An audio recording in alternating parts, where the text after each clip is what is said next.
हाँ जी, नमस्कार, कैसे हैं सब?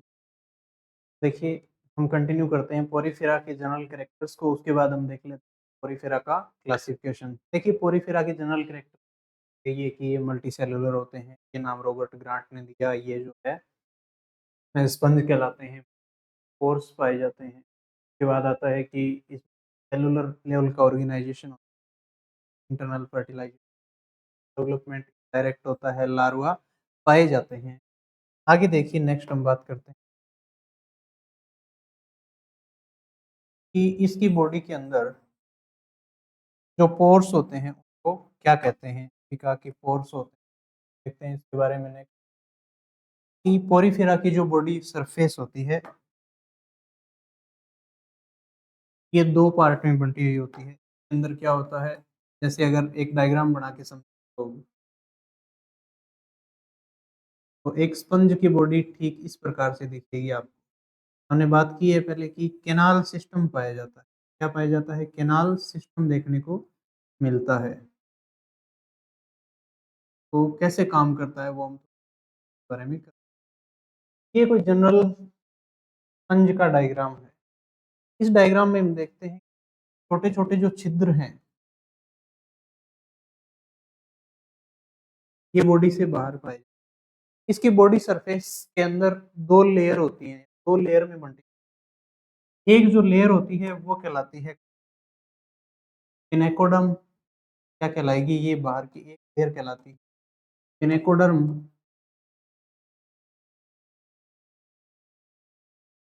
जबकि दूसरी लेयर जो होती है वो कहलाती है कोइनोडर्म। अंदर की एक लेयर क्या कहलाती है? कोइनोडर्म।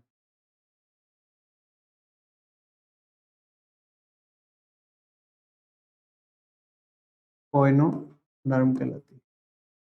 ये जो पिनेकोडर्म है इसमें 2 टाइप की सेल होती हैं। एक होती है पोरोसाइट,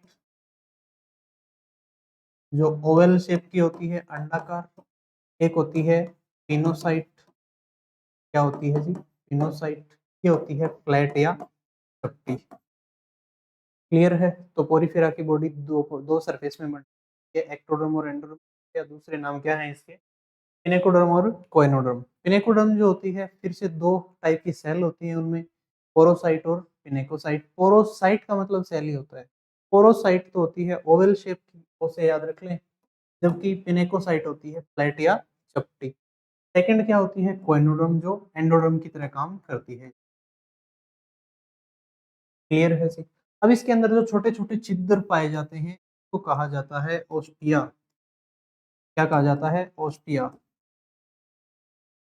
जनरली ये एक्वेटिक एनिमल हैं, यानी वाटर में मिलते हैं।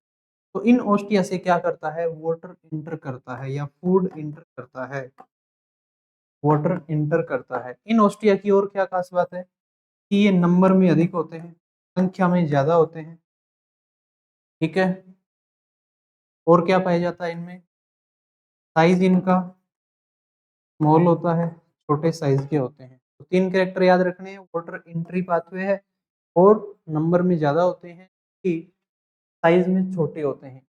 इसके बाद जैसे ही वाटर यहाँ से एंटर जाता है कैविटी में, ये जो कैविटी होती है इसका भी एक नाम है जिसको स्पॉन्जोसील कैविटी। क्या कहेंगे जी? स्पॉन्जोसील कैविटी कहा जाएगा। इस कैविटी के अंदर क्या रहता है? इसका फूड मटेरियल स्टोरेज रहता है, फूड स्टोर करने का काम रहता है। क्लियर है? उसके बाद और क्या आता है इसमें? इस स्पॉन्जोसील कैविटी से होते हुए वाटर जो है बाहर की ओर फ्लो कर देता है, एग्जिट हो जाता है। जहाँ से ये वाटर एग्जिट होता है उस छिद्र को नाम दिया जाता है ओस्क्यूलम। क्या नाम दिया जाता है? ओस्क्यूलम नाम दिया जाता है। ये ओस्क्यूलम नंबर में एक सिंगल होता है। और क्या पाया जाता है? साइज़ में ये लार्ज होता है। क्या होता है जी? साइज़ में लार्ज होता है ओस्क्यूलम। तो 3 बातें हैं, ओस्टिया, स्पॉन्जोसील कैविटी और ओस्क्यूलम। ओस्टिया वो हैं जो नंबर में ज़्यादा सॉरी, संख्या में ज़्यादा हैं और साइज़ में छोटे हैं। उसके बाद ओस्कुलम वो छिद्र होते हैं जहाँ वाटर बाहर निकलता है या एक्सक्रीशन होता है, ये मानिए। ये क्या होते हैं? ओस्कुलम कहलाते हैं। ये सिंगल ही होता है, आया हुआ है। क्लियर है? उसके बाद आगे हम बात करते हैं कि इसके अंदर जो एसेक्सुअल रिप्रोडक्शन होता है, वो किससे पाया जाता है? एसेक्सुअल रिप्रोडक्शन जो पाया जाता है, वो जेम्यूल के द्वारा होता है। जेम्यूल या बडिंग के द्वारा होता है। जेम्यूल या बडिंग के द्वारा पाया जाता है। क्लियर है? ये इसका अगला पार्ट आता है। नेक्स्ट देखिए क्या है, जो लैंगिक जनन होता है, सेक्सुअल रिप्रोडक्शन, सेक्सुअल रिप्रोडक्शन, ये क्या होता है? गैमेटोजेनेसिस ही होता है, इसमें युग्मक जनन होता है, गैमेटोजेनेसिस।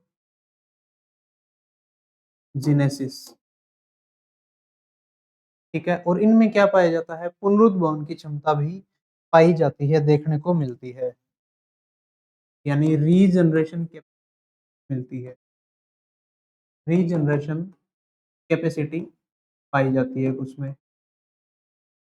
ठीक है, ये आगे जनरल करेक्ट आपके पोरीफेरा फाइलम के। इसमें कोई यदि डाउट हो आपको, बात करते हैं इसके क्लासिफिकेशन की। तो देखिए, जो पोरीफेरा है इसका क्लासिफिकेशन 3 क्लासेस होती हैं। किसके आधार पर बांटा गया है? कैनाल सिस्टम के आधार पर इसको डिवाइड किया। तो classification of Porifera, classification of Porifera, पहली बात आती है किस आधार पर बांटा है? बेस क्या है? तो बेस है इनका बांटने का कैनाल सिस्टम के आधार, कैनाल सिस्टम के आधार। क्या कैनाल सिस्टम 3 टाइप का पाया जाता है? एस्कोन, साइकोन और ल्यूकोन। अब बात करते हैं कि कौन सी क्लासेस हैं, वो किसमें कैसा कैनाल सिस्टम पाया जाता है। तो देखिए,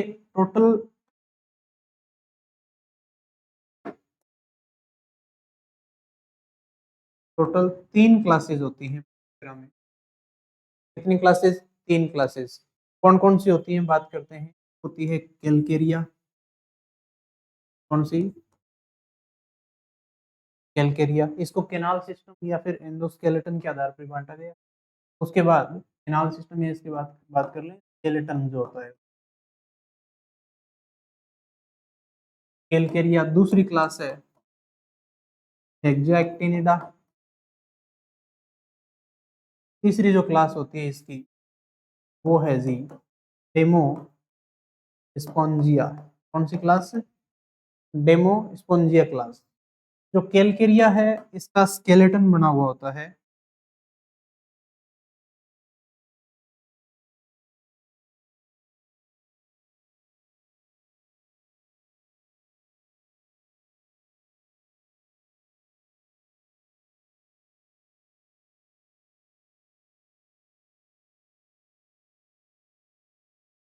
इधर लिख देते हैं कैरेक्टर्स, यानी स्केलेटन किसका बना हुआ है।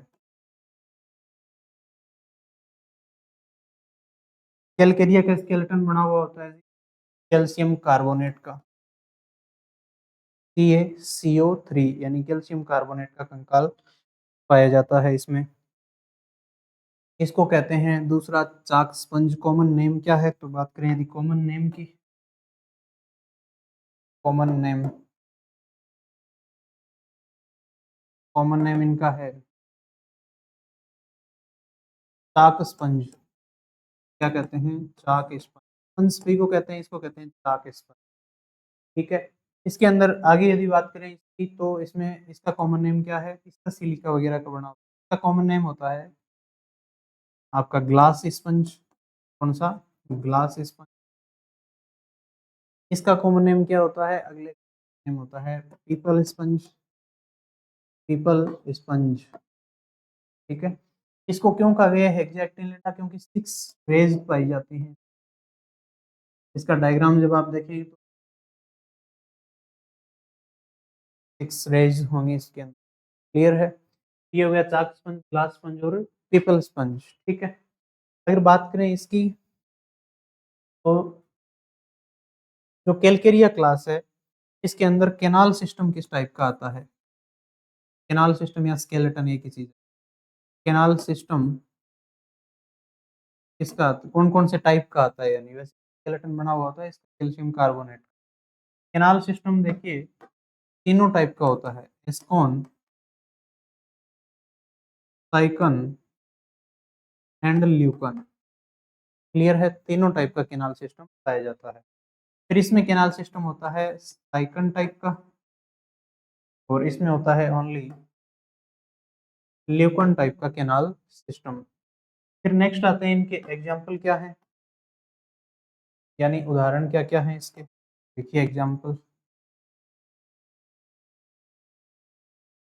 एग्जाम्पल्स देखने हैं सभी फाइलम के। तो देखिए इसमें आता है ल्यूकोसोलेनिया, ल्यूकोसोलेनिया, ल्यूकोसोलेनिया। क्लियर है? ये क्या है? स्मॉलेस्ट स्पंज है, सबसे छोटा स्पंज है। ये क्या है? सबसे छोटा स्पंज होता है। कौन सा? ल्यूकोसोलेनिया। अगला जो है आपका कौन सा आता है? साइकन। तो साइकन का एग्जांपल आप बताइए आएगा यानी जिसमें साइकन का कैनाल सिस्टम पाया जाता है।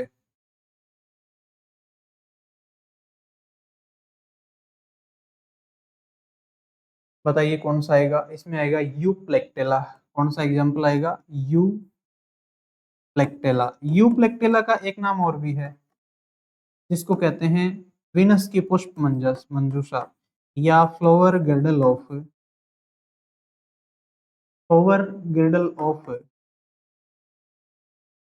वीनस, वीनस की पुष्प मंजूषा। ये क्या किया जाता है? वेडिंग वगैरह में गिफ्ट में दिया जाता है।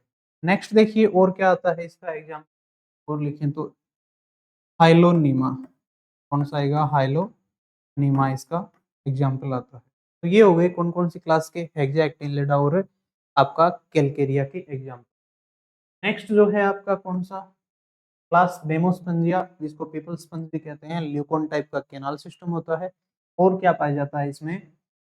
आपका एग्जाम्पल होता है यू स्पोंजिया, यू स्पोंजिया। इसी का दूसरा नाम है बाथ स्पंज। क्या नाम है? Bath sponge. क्लियर है? एक इसमें इंपॉर्टेंट और आता है जिसको कहते हैं क्लियोना। क्या कहते हैं? क्लियोना। क्लियोना को कहते हैं बोरिंग स्पंज। इन्हें याद रख लें आप। क्या कहते हैं? बोरिंग स्पंज कहा जाता है किसको? क्लियोना को। यहाँ तक कोई डाउट है बच्चों तो पूछिए, बाकी हम आगे बात करते हैं। ये क्लासिफिकेशन हो चुका है। एक एग्जांपल अगर और लिखें तो आ जाएगा स्पॉन्जिला। क्या आ जाएगा? स्पॉन्जिला। एक टाइप का फ्रेश वाटर स्पंज होता है। क्लियर है? तो ये सब कुछ देख लिया है पोरिफेरा का क्लासिफिकेशन और कैरेक्टरिस्टिक्स। कोई भी डाउट हो तो पूछें, नेक्स्ट हम बात करेंगे आगे। ठीक है, थैंक यू सो मच। अगला फाइल हम पढ़ने वाले हैं सिलेंड्रेटा जिसके कैरेक्टर और क्लासिफिकेशन के बारे में बात करेंगे। का जो क्लासिफिकेशन है उसमें भी 3 ही क्लास हैं और आगे उसके बाद प्लेटीहेल्मिंथ भी 3 ही क्लासेस हैं।